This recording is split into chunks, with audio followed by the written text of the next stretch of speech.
Mario Tennis Aces is the first sports outing for Mario and friends on the Nintendo Switch. Having been a fan of the franchise since the first installment on Nintendo 64, I couldn't wait to hit the court with some of my favorite characters. And while it is an enjoyable experience, Mario Tennis Aces succumbs to some shortcomings that prevent it from being a great experience. Let's start off with the adventure mode. The story involves Mario and Toad as they journey to reclaim 5 magical stones throughout various locations. Their primary goal is to prevent a maleficent presence from bringing evil to the world. Fortunately for these kingdoms, Mario is a master at tennis and he'll use his skills he's learned on the court to save the world. If the concept sounds ridiculous, that's because the story is utterly absurd. Each of the kingdoms have a unique court, special challenges, and a challenging boss fight, and every court features an obstacle used to throw you for a loop. In fact, some challenges are elaborate puzzles that test not only your reflexes, but also timing, memorization, and also your ability to decipher various sounds. The development team put a lot of thought into the adventure mode, and it shows. And lastly, I just had a blast with the bosses. They're the most fun out of the entire story mode. The core gameplay of Mario Tennis Aces is very deep, with a variety of shots, moves, and playstyles for each character. Players start by serving the ball to their opponent. You can return a serve with a multitude of shots. There's the lob that you can hit over an opponent, the top spin that gives the ball a higher bounce,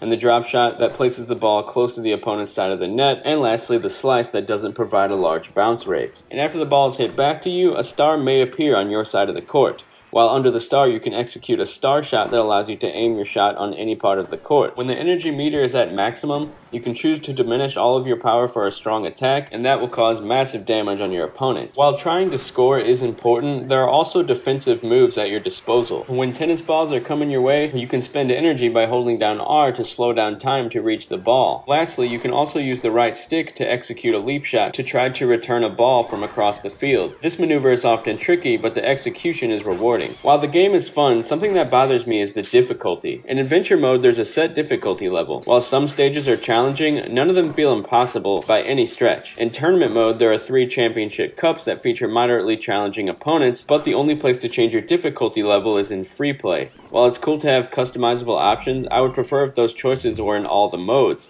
Free play is fun, but once you know how to beat the opponents on the hardest difficulty, Mario Tennis Aces loses some of its charm. It's unfortunate because Nintendo's latest tennis game is fundamentally fantastic and features stellar gameplay. However, the bare-bones modes outside of adventure make it tough to come back to. Unfortunately, the game's online multiplayer was not available during the review period of this game, which may or may not be a big deal to you, but if you're eager to find out how the online multiplayer is, I would wait a little bit before picking this game up so you can get more of an idea of how it works. If playing with buttons isn't your style, there's also a swing mode which lets you use the Joy-Con like an actual racket. This way of playing reminded me of the tennis minigame in Wii Sports. While responsive, I found it not as intuitive as playing with buttons and analog sticks. There is an audience for swing mode, but I don't see a reason to come back to it after the novelty wears off. Visually, the game looks fantastic in docked and handheld mode. Mario Tennis Aces runs smoothly, and I didn't run into any noticeable bugs. The game's audio also features the typical Nintendo charm found in different Mario games. In short, there's a lot to admire with the audio elements. Mario Tennis Aces has fantastic gameplay held back by bare-bones content and not enough customization.